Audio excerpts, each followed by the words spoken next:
Hello students, so today we are going to start our next lecture on the indifference curve, and in this lecture we will discuss about the properties of indifference curve like icy slopes negatively convex to origin and it cannot touches मतलब इन जो indifference curve हैं ये एक दूसरे को intersect नहीं कर सकते, cannot intersect each other, and one more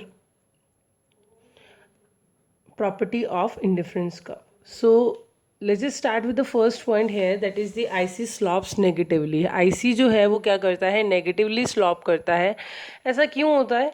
The unit of good y is sacrificed for an additional unit of good x. अगर आप good x की कंजम्पशन करना चाहते हैं, एक एडिशनल यूनिट कंज्यूम करना चाहते हैं good x का, तो आपको क्या करना पड़ेगा, good y की एक यूनिट को सेक्रीफाइस करना पड़ेगा, कुछ यूनिट को सेक्रीफाइस करना पड़ेगा to consume the goods x, and is also known as a marginal rate of satisfaction. और इसी को ही आईसी स्लॉप्स नेगेटिवली का ही एक ये जो प्रॉपर्टी है, इसी को ही हम क्या बोलते हैं, मार्जिनल रेट ऑफ सेटिस्फेक्शन. अब ये marginal rate of satisfaction is the change in Y, मतलब कि जितना चेंज वाई के अंदर आया है to consume good X is known as the marginal rate of satisfaction. Here the marginal rate, this is the indifference curve as we had discussed it further कि indifference curve क्या है, इस तरह से कन्वेक्स टू ओरिजिन होता है. यहाँ पर क्या है कि यहाँ पर उन्होंने क्या बोला है कि यहाँ पर जो चेंज इन वाई है, चेंज इन वाई इतना है,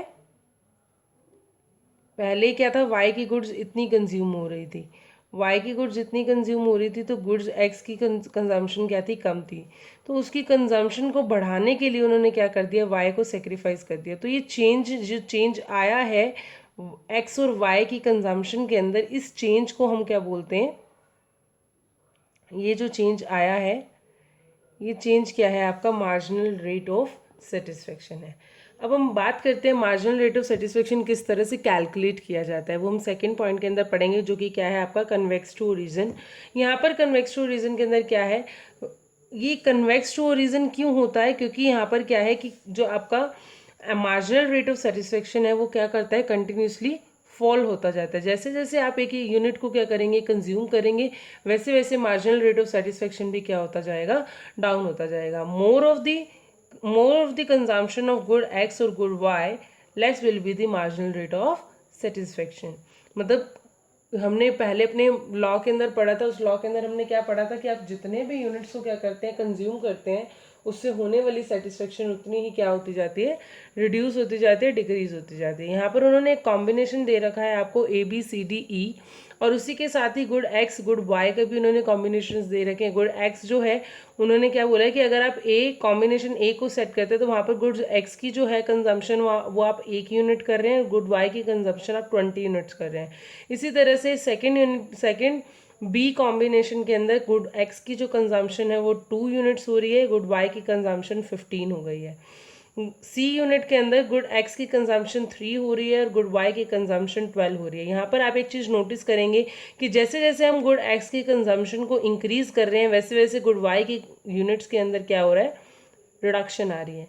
कि मतलब हमने क्या किया, गुड एक्स को इंक्रीज करने के लिए, उसकी यूनिट को इंक्रीज करने के लिए, उसकी कंजम्पशन को इंक्रीज करने के लिए हमने क्या किया, गुड वाई को सेक्रीफाइस किया. गुड वाई के 5 यूनिट को हमने सेक्रीफाइस किया ताकि हम गुड एक्स का 1 यूनिट क्या कर सकें, कंज्यूम कर सकें.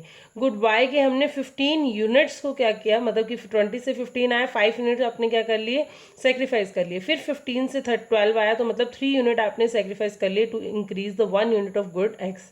मतलब ऐसे ऐसे करके क्या किया आपने, गुड्स एक्स की प्रोडक्शन एक्स की कंजम्पशन को इंक्रीज करने के लिए गुड वाई की कंजम्पशन को आपने सेक्रीफाइस किया. तो चेंज इन वाई क्या है आपका, 5 3 2 1, 20 minus 15 5, 15 minus 2 3, 12 minus 10 2 and 10 minus 9 1. इसी तरह से गुड एक्स की कंजम्पशन में क्या चेंज आया, 1 2 minus 1 1, 3 minus 2 1, 4 minus 3 1 and 5 minus 4 1. तो ये क्या है, ये आपका MRS है, change in Y divided by change in X. तो वो क्या है आपका 5:1, 3:1, 2:1 एंड 1:1. ये क्या है आपका MRS है.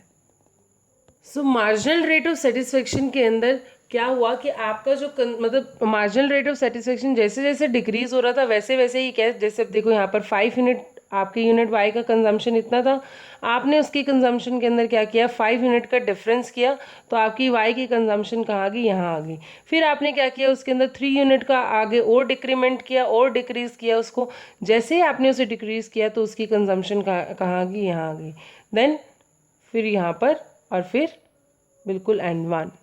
तो मतलब जैसे जैसे उसकी कंजम्पशन में डिक्रीमेंट आता जाएगा वैसे वैसे उसकी जो कर्व है वो भी क्या होती रहेगी, कन्वेक्स टू ओरिजिन होती रहेगी। यहाँ पर हमारा गुड वाई और यहाँ पर good X, this is Y axis और दिस इज एक्स एक्सिस और दिस इज इंडिफरेंस कर्व।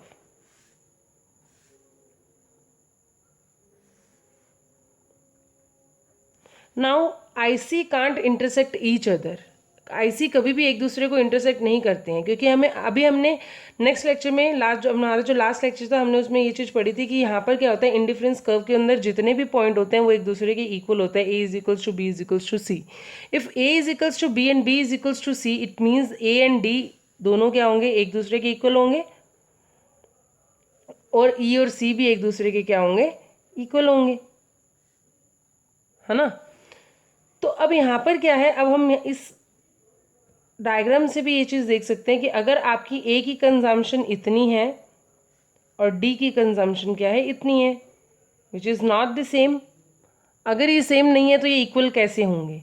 इसलिए क्या है कि हमारी इंडिफरेंस कभी भी इंटरसेक्ट नहीं करती है, हमेशा क्या होती हैं, पैरेलल होते हैं, एक दूसरे को कभी भी टच नहीं करती हैं। अगर ये इंटरसेक्ट करेंगी तो यहाँ पर क्या हो जाएगा, ये गलत प्रूव हो जाएगा, और अगर ये गलत प्रूव होएगा तो ये चीज़ भी क्या हो जाएगी, गलत हो जाएगी। इसलिए यहाँ पर क्या है, I C can not intersect each other. यहाँ पर जो हमारे इंडिफरेंस कर्व्स होती हैं वो एक दूसरे को इंटरसेक्ट कभी नहीं करती हैं। फोर्थ पॉइंट जो है वो हमारा क्या है, higher level of I C gives the higher level of satisfaction. जितना हाई हमारा इंडिफरेंस कर्व होगा उतनी ही हमारी हायर लेवल ऑफ सेटिस्फेक्शन होगी। वो कैसे है कि जैसे देखो यहाँ पर क्या है कि ये ए है, ये इंडिफरेंस कर्व 1 है, ये इंडिफरेंस कर्व 2 है, ये इंडिफरेंस कर्व क्या है, सी है। अब जैसे ही हमारा क्या होगा, इंडिफरेंस कर्व हम देखेंगे तो यहाँ पर क्या है, A is greater than B and B is greater than C, which means IC1, IC2 और IC3। IC3 क्या है, हायर लेवल पे है। If it is on the higher level it means it have the higher level of satisfaction. If it is on the lower level it means it is lower, it is मतलब the level of satisfaction is lower than the IC3 and IC1, the level of satisfaction in IC1 is lower than the IC2। तो मतलब जितना भी क्या होगा, हमारी indifference curve जितनी भी हायर होगी उतना ही हमारा हायर लेवल ऑफ सेटिस्फेक्शन होगा। तो ये थी हमारी प्रॉपर्टीज ऑफ इंडिफरेंस कर्व। ये हमारा इम्पॉर्टेंट है from the final paper from the, मतलब कि अगर हम इसके प्रॉपर्टीज़ को पढ़ लेंगे तो हमारे इंडिफरेंस कर्व के जो जितना भी हमारे जो मेन टॉपिक्स हैं वो फटाफट कवर हो जाएंगे। आईसी कर्व भी है वो इजीली इसी में ही कवर हो जाएगा। तो मेक श्योर कि आप इसे अच्छे से लर्न करें।